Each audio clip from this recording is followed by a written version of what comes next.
Hello, it is a huge pleasure to be here today at the Shanghai Maker Carnival.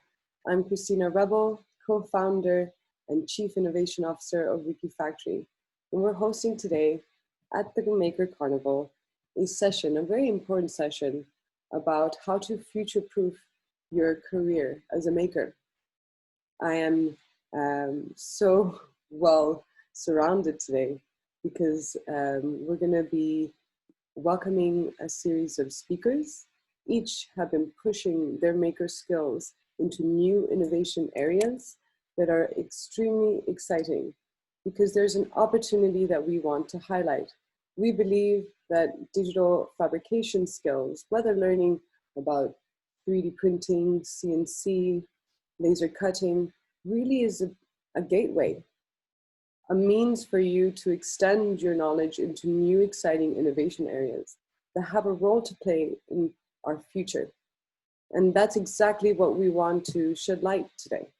Because whether you're a pro or just getting started, there are so many projects, open projects, complete with files, documentation, the means to engage in feedback with the curators so that you can really practically get started and deepen your knowledge in these innovation areas.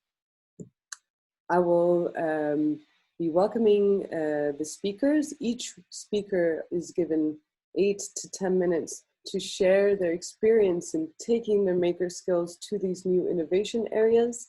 And then we'll wrap up and actually look at the ones that aren't covered by our speakers, but equally can be a path for you as a designer or an engineer or a product innovator. The three speakers that we have here today is, on the one hand, Camilo Parra, who is the founder of Auto DIY, probably the most remixed robot out there, incredible project. And we also have Saverio Silli from Fab Lab Tongji in Shanghai, who has been doing some pretty amazing work at his Fab Lab, inspiring members in new machine innovation.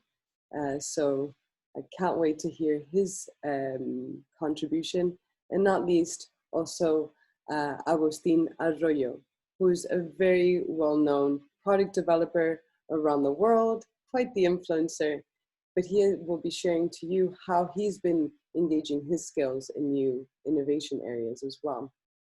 So without further ado, I would like to introduce our first speaker, Camilo. It is such a great pleasure to have you here today. Do let us know how you were able to extend your maker skills into entering the field of robotics, which is the perfect one to start with, because digital fabrication is in and of itself a technology that's empowered by robotics. So I think Auto DIY, for those of you who have never tried robotics, is the perfect place to start. Over to you. Thank you. Thank you so much for the great introduction. I'm very excited to be here. It's like a little nostalgic because, I mean, I participated in many Maker Carnival since 2016 when I was living in Shanghai. So for the ones who don't know me, I'm gonna tell more about my background and what I did when I was living in Shanghai, because now I'm living in Czech Republic in Europe, where I continue my maker career now as a business. So that's why I think could be a great inspiration for many people to make that jump from the maker person to a maker business or maker pro, as many call. I'm going to share my screen so we have more visual support here, and you guys can see what I prepared. So this is Auto Robot. Many know me just for Auto Robot, but before getting to Auto Robot, as many maker, you get to know to make a lot of projects, right? So actually, I started Auto in 2016, but back in 2014, when I moved to Shanghai, I was working for a company that was doing inflatable products, and I was working full-time as an industrial designer. But they didn't have 3D printers. It was not such fun thing. They always outsourced the fabrication of the prototypes. I really didn't like that. So in my spare time, I was spending time in the hackerspace in Xinjiang or the mushroom cloud in DF Robot, even in the Fab Lab of the Tongji Dashway. And then I met great people, and that's where I started to learn robotics, because I am not a robotics myself. So I learned robotics, I learned Arduino, I learned 3D printing, and you just get involved in that world and you start to like then buy a machine, buy parts in Taobao, you know, for your prototypes. And sooner or later, I mean, 2 years after, I finally launched my own thing. But before that, I did a lot of designs. One of the things I want to show here is that the robots on the top were designs that I thought as a designer, industrial designer, I could make. They look nice, but in real world, they didn't work, because once I start to make them, I start to learn a lot of things by making.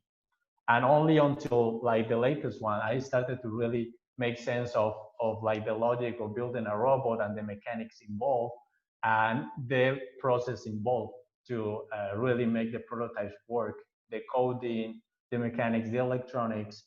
And only when you really combine all these skills is that you can really start to make things reality.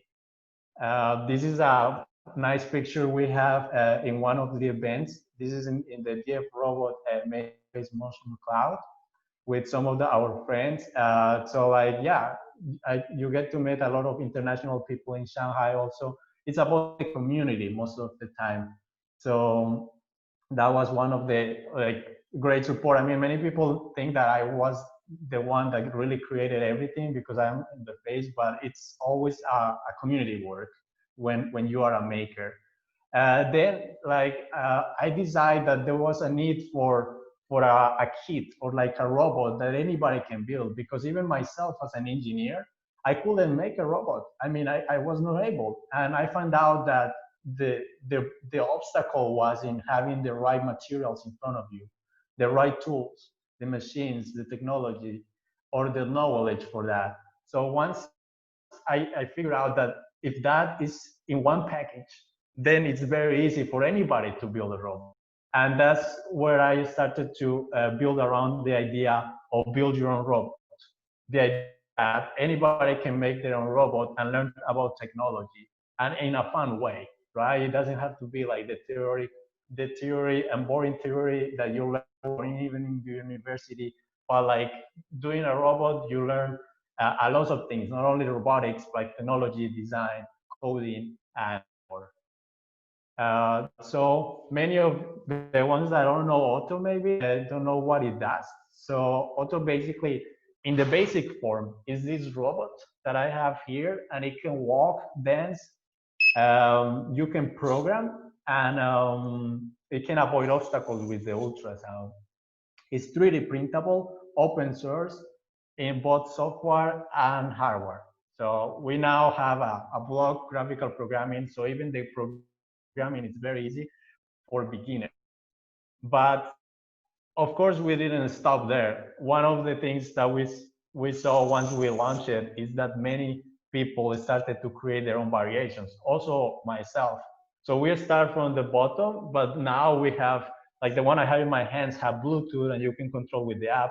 We have other ones with LED eyes made with laser cut. So we didn't only limit by the process of the 3D printing. Then we add arms, LED mouse, and other features. And we see it as a progress way. Some people like to jump right away for the complicated humanoid, but we see it like that could be a progress, like a learning curve for people to learn more and more advanced stuff in robotics. And it's still the starting point is the small robot, Otto. Right now, we have a community of more than 4,000 members around 70 countries, thanks to the open source nature of the project. One of the challenges we have was the documentation. So like in China also, in Shanghai, I met the team of Wikifactory when we were like having all our documentation in GitHub, Thingiverse. It was a mess. And then we really meet the team of Wikifactory. And since then, we have been attached to them all the time in terms of documentation and even additional events and challenge that I will show you soon. So just to finish, like the part of auto is that we also encourage people to create their own variations, because we see this as a white canvas for people to start also put their creativity to the limit. I mean, not only learn about how to build it, follow the manual, but similar like Lego does. Yeah, you follow the manual first, but then you add your own twist to it. With Wikifactory, we created this great challenge last year, and that inspired a lot of people to create their own remixes, as we call it. Right now, there's more than 100 remixes, maybe more. I mean, maybe 200, but these are the ones that we see in the platform and are connected somehow in Thingiverse or even in other ones that we still need to bring them out, because all the time you see people creating new stuff. And more than 25,000 people have replicated the robot, as long as we see in more or less in the statistics of the number of downloads and all the posts that people do in social media that they made the robot. This is a short video of like that can present a little bit the process of how the robot is made. I mean, it comes in a kit, right? And then you just build it from all the parts that you have. You have everything. You have the screwdriver even that you need to build it. You have all the plastic parts that are made on the 3D printer, and even the thing to hold the batteries, right? The battery holder. It's an Arduino compatible kit, so like it can be programmed with Arduino, of course. And the good thing is that, yeah, you can 3D print, so that you can decide what color you wanted. I mean, the first kit we showed was a builder kit that already comes with the 3D print parts, but people can like decide not to and just get the electronic parts. Here is like how you program it with the Blockly that we also created, and it's open source based on it's auto-Blockly, but it's based on the Blockly graphical programming language of Google. And we made also like a remix of the software, so like it can be dedicated to auto. And right now, here, this is the app. We also develop an app that is also open source and allows to make the basic movements of the robot. And you can even have some little sequences. This is something that we are working on. So I'm revealing some hidden things, and it's more into tangible programming. So we are towards now a new era of like even 4 years old kid can learn how to program. This was the winner of our Auto Remix Challenge. So it was an auto drawing bot that it was made by one of the members of the community. And also in China, we saw many people creating remixes when I was living there. This was Pando by one of my friends in Hangzhou. And you see all kinds of creations. You hear here Harry Otto, the spider one. So it's really like depends of like what people really want to do. We are also working on a new version that we maybe want to mass produce. And here you will see a little bit pictures of the event we made with Wikifactory in Spain this year. We made a workshop. Unfortunately now, because of the situation, we don't do more workshops. But this is something that we were doing also in Shanghai a lot. That's how I started also doing workshops to like include people into the making. So now we are even like thinking in having a more modular robot that can be assembled in different ways with the same parts. And that's like kind of like what the next step of the project. Another new thing that I wanted to share today is we are having our own educational platform that we call Auto Academy. And basically it's to gather all this knowledge that we have been always putting out there, but not really in a format for schools. And now we are organizing it into courses and different learning experience with even our new auto scratch AI. So you saw Blockly before. Blockly is more like the interface is more like the old one, let's say, and Scratch is very popular in schools. So now we are working on the Scratch one, and we added AI into it. So like the way we are adding AI into it is like you can have, for example, face recognition, you can have voice recognition as well, and even pose detection with the robot. And somehow like what we do is that we connect it to Watson, assistant that is by IBM. So like you interact with the cloud that has all the AI, and the AI sends the interactions to the robot. So this is something very cool that we are already demoing in the last month. And we hope that we can create also a learning experience with this in our new platform to learn about artificial intelligence, design, engineering, coding. So that's how the three areas that we want to educate people now with our kids, with the robot, so that they can not just limit it to the building part, but also to all the learning behind that somehow I had also, or through the development of the robot, I had to learn, but now in a consistent learning system. So thanks for your time. 谢谢. Thanks. Hope you like it. Amazing. Really, what an incredible learning curve, like you put it. For anyone who's wanting to start in robotics, there's no doubt that it offers an opportunity to even the less amateur, someone who is actually quite involved in robotics, can, you know, really play with auto DIY in any new sensor that comes out in the market, right? If there's any new sensor electronic component, well, it's what a great sandbox that auto DIY provides.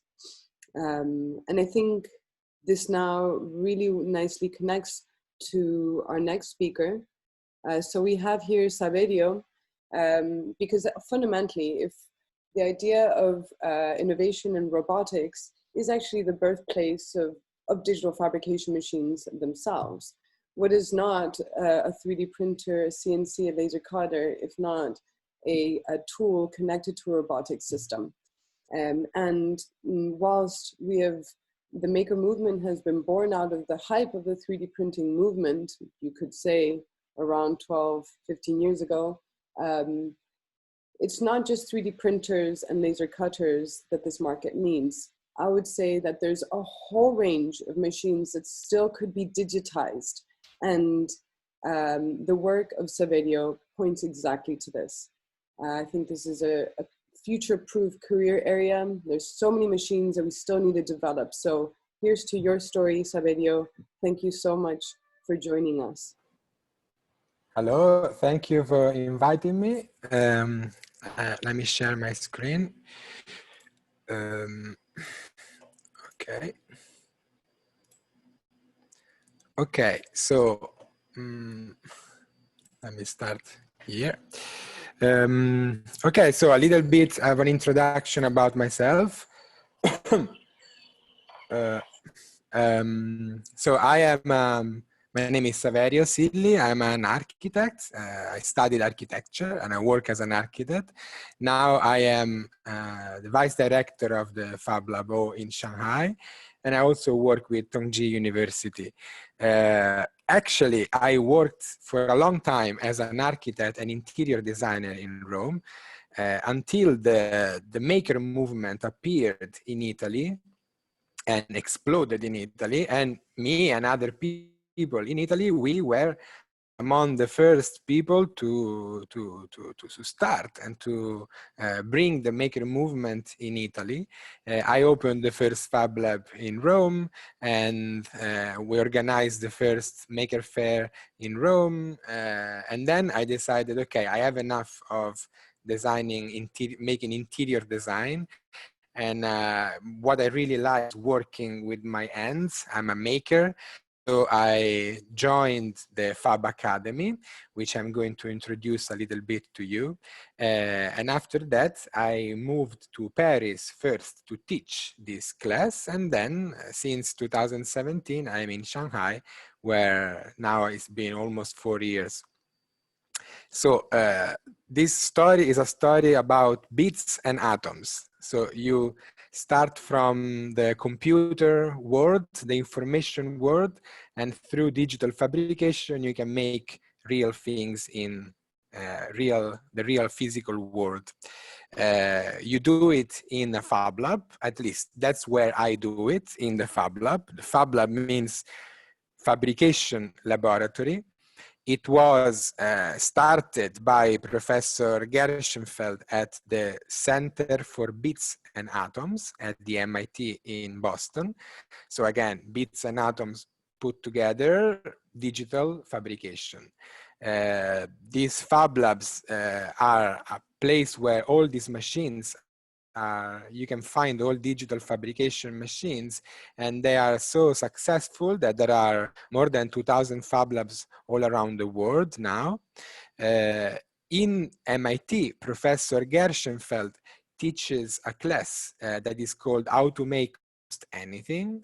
This class is open to every year to 15 students that are enrolled in the MIT.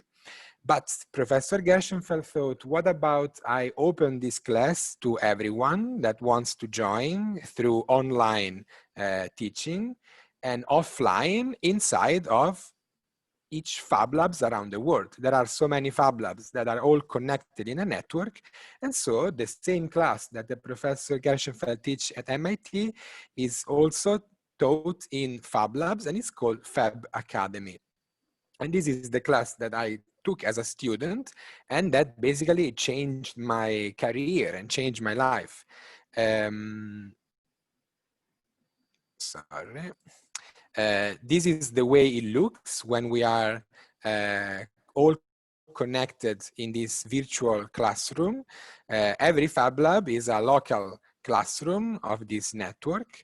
Inside the Fab Lab, you learn by doing. And so this is really the basic of STEAM and STEM education and project-based learning that is now so popular. It's hands-on experience. You have all these tools and these machines, and you have a project every week in which you have to make something. So you learn how to use all the machines, the laser cutter, you learn techniques like molding and casting, you learn how to 3D scan and 3D print, you learn large format machine like a CNC router that you can use to make, actually the table I am sitting now is made with one of these machines. You learn how to design and make your own electronics. And as you can see in this image, in the bottom left, there is my name on this PCB, and you see that LED. When that LED shine up, I was so happy because that's the first thing I've ever done. I came from architecture and I knew nothing about electronics, and I was able to shine an LED. It was the best day of my life. You also learn, of course, a digital fabrication machine is nothing without knowing how to design and how to make the file that then you're going to send to the machine, and programming also as well. And this was my first try at making a machine that is not a 3D printer or a laser cutter or a CNC machine.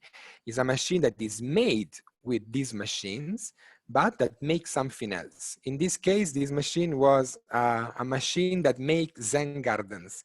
So there was an actuator drawing in the sand and drawing a garden in the sand. Actually, this was sugar rather than sand because it was easier to take a picture of it. So Fab Academy is a class that is taught in Fab Labs around the world. I am the local instructor here in Shanghai. We have been doing it for almost, for 4 years now. We're going to start a 5th year in the next semester. Is a digital fabrication course delivered through the Global Fab Lab Network, in which students make 18 weekly projects and one final final personal project. So I want to show you a little bit of the final project of Fab Academy. This was a drone that could avoid obstacles by Daniele Ingrassia. This is a beautiful machine from Enrico Bassi. It is a portable CNC machine. You actually don't need a big machine that sits on the floor, but you attach the machine to the wooden board you are going to cut. another multi-tool machine by Gianluca Pugliese that you can change the actuator. It can be a pen, a marker, it can be a little router, and you can put it anywhere you want, on the floor, on the wall, and so on. A photogrammetric scanner, so it's a machine that is used to take a precise 3D scan of an object while this object rotates, by Pierluigi De Palo. And then finally, the machine that I made as a student in Fab Academy, a rotational casting machine. I have always been in love with molding and casting, and so I created a machine to help me make better casting. And my aim in this, in the design of this machine, was to make something that could be designed, created, fabricated in a Fab Lab with the machine you have in a Fab Lab. It features a different, it's not a new invention, but it features a different way it works with, it's like a very big ball bearing. So I made all the design of this machine, and I find a way to fabricate it with the machine that I had in the Fab Lab. This was the first attempt at cutting a piece of MDF. In this little video, you can see there is a mix of techniques here. There is 3D printed gears, there are CNC machine wood, and then wood that I just cut with a handsaw. And the idea of this machine, while it rotates in one axis, it also have an additional rotation inside of the machine. This is the design that I made for cutting the machine from a CNC router. As you can see, it gets a little more detailed here.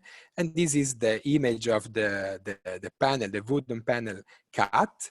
I made more, I really limited to the least possible the things that you have to buy. You only have to buy bolts and the steel ball, and most of it is 3D printed. So to make this machine, I used the laser cutter, the CNC machine, the 3D printer, and I also designed my own electronic. This is like an Arduino, but it's made by myself, and it only has the functions that I need. Not all the pins are available, only the one that I really need for this machine to work. And this is a little video of this machine working. You insert a mold inside of the machine. Then there is an application that you can use to control the movement. And then these things rotate. And after a little, like an hour or less, depends on what material you are using to make a mold, you can stop the machine and you can open it and remove the mold. Inside of this mold, here I am opening it, and this object that you see inside, it is hollow. So the idea of this machine is to make hollow objects. So what I want now to, my story ends this way. In my opinion, documentation is the foundation of open source. I decided to release this project in an open source license. I wrote a documentation on a website. I took screenshot of all the settings of the machine I was using, what tool I was using. I made a bill of material and everything, and I released this this project as open source. I even uploaded it on Wikifactory, and it is open source, ready for everyone to download and use. And I also had some problems. This machine was just the first prototype, and it had a problem that the rotation was not so smooth. So I said, okay, I have this problem. I will come back and fix it.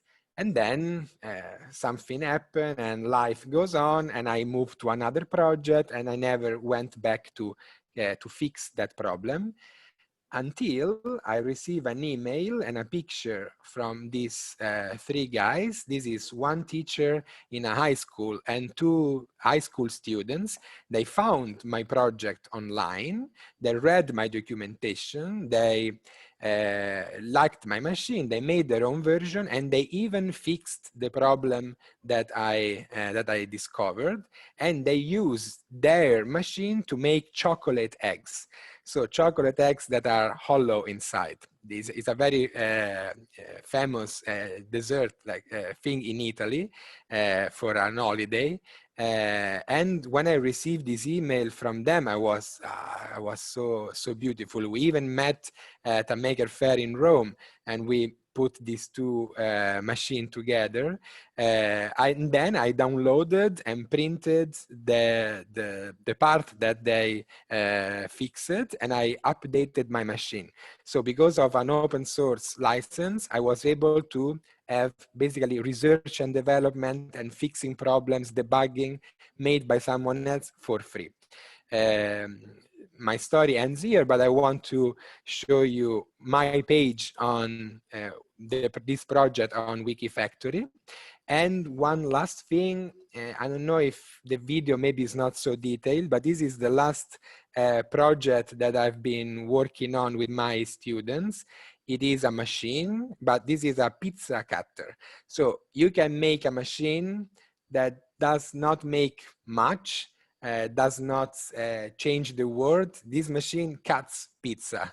It was maybe for fun, but this is the kind of project that we like to work on. So once you learn how to make a machine, you can learn many of them. This was during the Fab Academy presentation in the last semester. This is it. I can stop sharing. I hope you enjoyed my little story. And if you happen to be in Shanghai and you want to come take a look at Fab Labo, we are always open. What a great story, Saverio. I loved it. So true. So clearly, thanks to good documentation, not only can others like yourself learn the projects, but you can also begin to contribute and remix on the projects, whether it's auto DIY, whether it's on the Rotacaster. This is what it's about. You can take reins of your learning and contribute to these incredible innovation areas. I'm going to take one quick moment because this is the cue. You mentioned OpenStage, you mentioned the S-Mill. They're also part of this collection of future-proof learning projects that we'll be sharing through our QR code and through the link provided. And if you click through, it will take you to this great page that has all of these projects. It includes Auto DIY, of course, and the Rotacaster. There's a whole ton of projects. They're all very well documented. So all the documentation here, this is a centrifuge developed by a team over in Thailand with all the files. You can click through the files. What's neat is that you don't have to, oh, well, here in this case, they've shared in STL. It could be that they shared in SolidWorks. It doesn't matter because on Wikifactory, you can open it up and view the files directly. It's taking a moment to load. And you can even actually comment, ask any questions away to the project. If you have ideas on how to improve it or have a problem in any step of the way, you can open an issue and ask the project creator directly. This is what becomes possible thanks to the contributions of Auto DIY, of Rotacaster. And this is the future of learning, and this kind of cues in just right to our next speaker, because all of these projects highlight that there's an opportunity, whether in learning in robotics. Let me show you. We've got projects in robotics, so a spider project. You know, there's projects around mobility, furniture design, biomaterials, sustainable tech in building your own turbine, your own It can even be consumer products like making your own speaker, because there's quite exciting developments around music in itself. You can learn how to recycle material to make your own electric skateboard. There are so many projects that you yourself can learn from right now and future-proof your career. But beyond all these product innovation areas, to loop in our last speaker, Agustin, it's not just about potentially sustainable tech or biomaterials. There's a future in education. Education will always play a role in our society. And I love Agustin's story because whilst he's an incredible product designer, he's actually carved his path in the education market so that others like you can really go deeper into that career path and start shaping it. So over to you, Agustin. I would love to hear your story. Well, thank you very much to Saverio and Camilo for sharing your stories. They are certainly inspirational, and in the end, I believe we all share a common story fueled by creativity and curiosity. So I will share my screen. I prepared a very simple presentation focused mostly on what have I done during the 17 years I've been living on this planet so far. And basically, I was born a maker. That's one of the main things I need to address. However, I didn't realize I was a maker until I was, I would say, 23, 20 years old. So basically, it was 1993. I was born in Argentina. But I started cultivating that curiosity towards product design since I was a kid, disassembling all the electronic devices I could find. That's something maybe Camilo and Saverio you can relate to. Like, how does that work? You learn, what if I change that component? In 2010, I decided I wanted to study design. I didn't choose architecture or engineering. I decided I wanted to focus more on the visual effects and on graphic design. But on 2013, as it happened to thousands of makers out there, I discovered 3D printing, I discovered laser cutting, and I discovered a massive community. And I started, I got my first 3D printer, I started making on my own and learning on forums, on social media, and individual makers that simply wanted to share their projects. Thankfully, I fell in love with the community. And after years of making and learning on my own, I had the chance to start sharing all that knowledge. I became an educator in a social Fab Lab in Spain, in Technolab, where all those young teenagers that didn't know about 3D printing could play with that technology, learn how to use it, and have access to the technology. And in 2018, I had the biggest opportunity in the Universidad Francisco de Vitoria in Spain, and I became a university professor teaching 3D printing to architecture students. So we are not talking about real product design or the product design most people have in mind. It was just people realized that the maker skills and machines could be useful in different environments. And then in 2019, I launched my first online course. And basically here, this was a really important moment in my life, because 3D printing became mainstream, and all the things that the maker community had been doing, there was a very big platform that said, okay, now we want to share all this knowledge, or at least small bits, and we want you to gather all the things you've learned so far from this community, try to package it up as well as you can, but it's not perfect, and share it with the community. What I want to say is that all makers, no matter where you start and where you come from, share a common path. I started being a curious designer, then I discovered 3D printing, and I became a maker. And I could say that the moment I discovered the maker community, I started learning like I had never been doing it before. As one thing, what Christina mentioned is that on Wikifactory you can find tons and tons of projects made by makers, and that's probably the best way to learn, by making. You can read a book, you can watch a video, but you won't start understanding. You prototype on your own.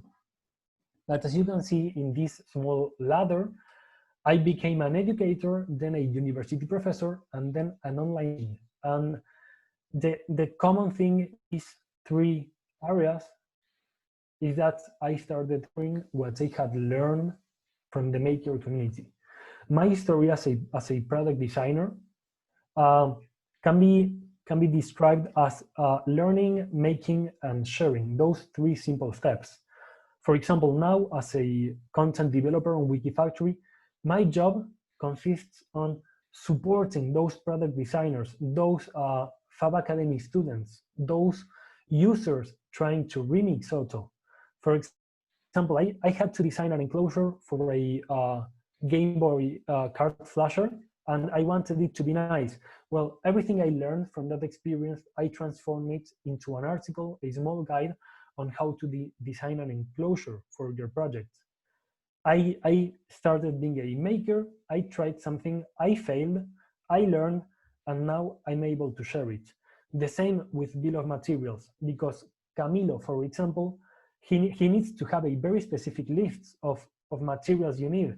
And when he created the auto kit, he made a box with all the components because he understood that getting all the components from different suppliers would be a nightmare. So you can see with Camilo and with Otto that having a bill of materials is one of the crucial aspects of product development.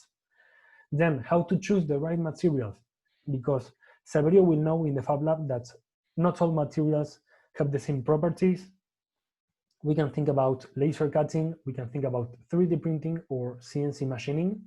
Well, in my case, I learned about it creating a social product, a small airplane that was the key element in a fundraising campaign. Then we have how to design for assembly, because I tried being a YouTuber and I learned that designing something that is easy to assemble is critical when you are going to share it in an open source way. And here I wrote a guide on some of the basic tips on how bigger product design companies are actually implementing it during their product development process. Then we have efficiency when prototyping, because most makers, we do this on our own. We are hobbyists, and we need to learn how to make sure that when we move to the next step, all the previous concerns and risks have already been addressed. So basically, and just to wrap up my presentation, I want to say that sharing your projects is as important as developing them. I think most makers, experienced makers, will agree on that. Documentation is a key aspect, collaborating with the community also. And now that we are talking about open innovation, I want to say that the more the product design and maker communities know, the better they are. Keeping your ideas for yourself may be useful if you have a commercial approach, but even if that's the main reason why you're not sharing it, I think we can all agree that involving the community is a very important step when we are trying to create something meaningful. And the last thing is that, as you've seen, hard skills like knowing how to use a machine, or how to document a project, or how to transform it into a commercial product is really, really important. But product designers never, you always need to understand that soft skills are what really make the difference. We are creative, we are experienced in collaborating, we adapt to the materials and machines we have. We are self-motivated because normally there's no one behind us telling us what to do. And the fifth and most important one is that we are a very committed community. We like sharing, we believe in how we are doing things and what we want to achieve. And yeah, just my last words, I'm really proud of being part of the maker community. Saverio, Camilo, Christina, Wikifactory, you're some of the best examples. You need to check all those projects because we'll be really inspired. And thank you very much for the opportunity of you've given me by sharing all my thoughts and ideas. Thank you, Agustin. Thank you very much. What a lovely way of tying it all together.